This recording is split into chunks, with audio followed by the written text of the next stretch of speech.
Boa tarde, turma! Tudo bem com vocês? Espero que sim. Vamos iniciar nossa aula de língua portuguesa. Peguem aí a apostila de vocês, páginas 45 e 46. Hoje nós vamos aí fazer algumas atividades referente ao que nós vimos sobre as histórias em quadrinhos, né? Dos temas verbais, não verbais, né? O que estão falando aí em cada gibi, né? O que estava, né, falando. Então, vamos lá? Qual é o tema abordado aí nas histórias em quadrinhos que você acabou de ler? Então, estava falando do quê? As duas histórias estavam falando sobre alimentação saudável, tudo bem?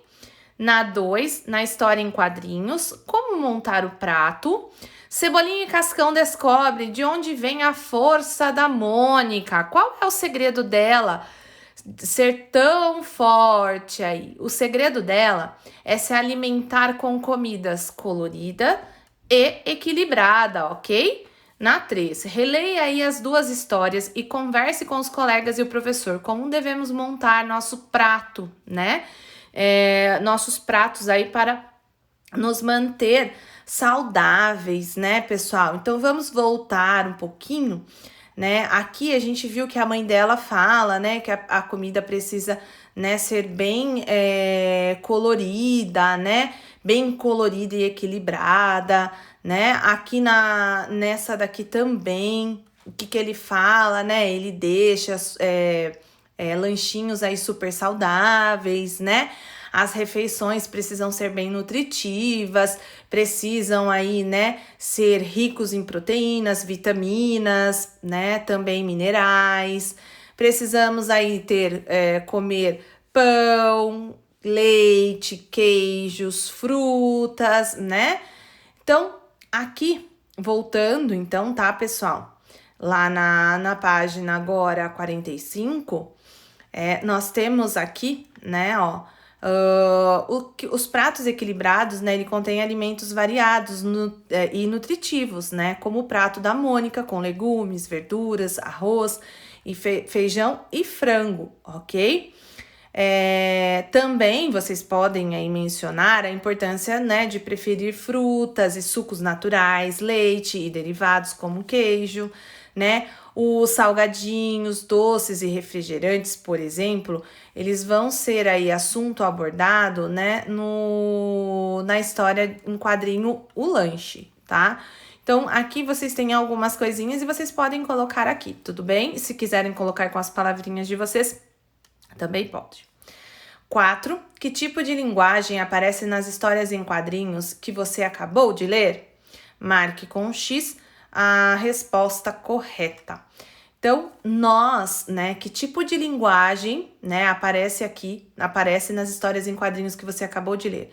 Então, a gente vai ter aí linguagem verbal e não verbal. Lembra que eu falei para vocês, verbal é quando eu tenho as falas, né, aquela escrita, e linguagem não verbal é quando eu tenho só a imagem do ocorrido, do acontecimento. 5. Leia novamente a fala dos personagens nos balões das histórias em quadrinhos da Turma da Mônica e qual é a função desses balões. Então, olhem lá. A função dos balões é apresentar o quê? As falas, né, pessoal? Pensamentos deles, os sons produzidos pelos personagens que ali estão. Na 6, o formato aí mais comum de um quadrinho é o retângulo. Em geral, em uma história, linhas retas servem aí para separar um quadrinho do outro. Quantos quadrinhos tem cada história em quadrinho que você leu aí? Então, o primeiro vão ter 6 e o segundo vai ter 7. Então, vamos lá contar, ó.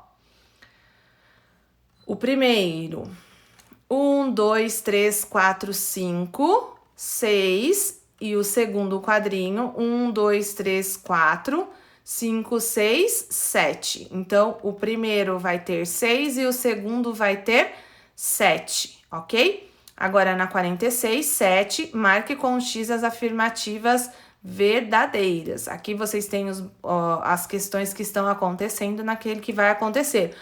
au, au, bum, né? Então, aqui, nos contos, as falas dos personagens são indicadas pelo uso de travessão ou aspas. Nas histórias em quadrinho, as falas aparecem em balões de fala. Então, é certo. Então, vamos marcar um xizinho. As histórias em quadrinhos podem ser chamadas de HQS? Sim, pessoal. Então, marquem aí com X. É possível ter histórias em quadrinhos sem personagens? Não, né, pessoal? Então, vamos lá.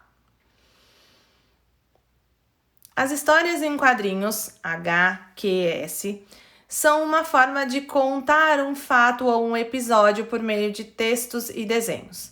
As narrativas desse gênero textual incluem fatos, tempo, espaço e personagens. Para representar as falas, os pensamentos ou as emoções aí dos personagens são utilizados balões que podem aí apresentar formatos variados de acordo com o que indicam.